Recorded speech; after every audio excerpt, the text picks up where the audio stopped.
And so you mentioned education, and I want to start with this particular question. Why are you so committed to the well being of all Guyanese, but especially educating the women and youth among the poor in Guyana? It's a passion I guess I developed over the years. From early childhood, I came up in a home that was always one of sharing whatever we had. My mom had so many people living with us, taking in not only her own relatives, her nieces and nephews, and later on their spouses and perhaps their children as well. But we were always a home welcoming people and sharing and giving. Early in my life, my mom was a director of one of the Red Cross organizations within our community in West Rhine Belt. And I used to be the one to have to come home from school during lunchtime to collect meals to take to shut-ins, we call them, to older people who couldn't fend for themselves. So I used to be the one to take lunch for some old people living in Lane Avenue. And when I took their lunch, then I would go back to school. So I was actually practicing this giving and sharing and loving and caring for people very early in my life. I was about 10, 11 when I started doing Red Cross activities, giving and sharing and caring for people and educating people. You know, I started at 16 being a teacher, and it made me care. Wow. Is our nation, Guyana, in crisis as it relates to behavior, and how would you define that crisis? Selwyn, when you have a commissioner of police saying to you that that police force will be taking back the streets, it tells you that this nation is in a crisis.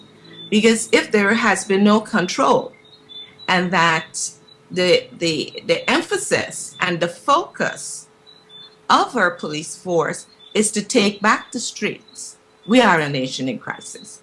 It means we are in crisis socially, politically, economically, and it is frightening because no one feels safe.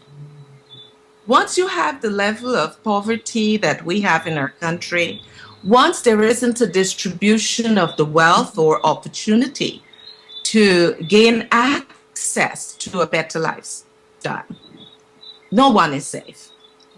Because you see, poverty breeds, and greed also breed what you call a sense of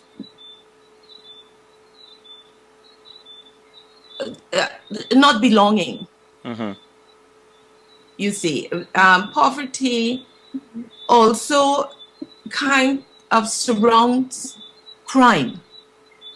As I look in the poor neighborhoods in our country, what do I find? The schools are not properly equipped. They don't have enough teachers. They don't have enough space. They're not designed for children who are coming from a poor community.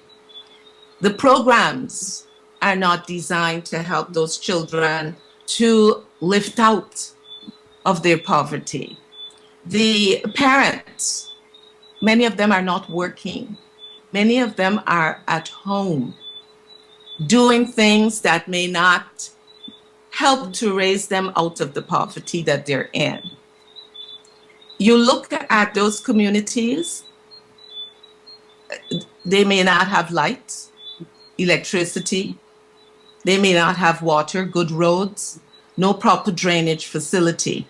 Our poor communities are grounds for crime. Our poor communities are grounds for fear, distrust, and the feeling that it is going to be difficult to get out of this. There's this hopelessness.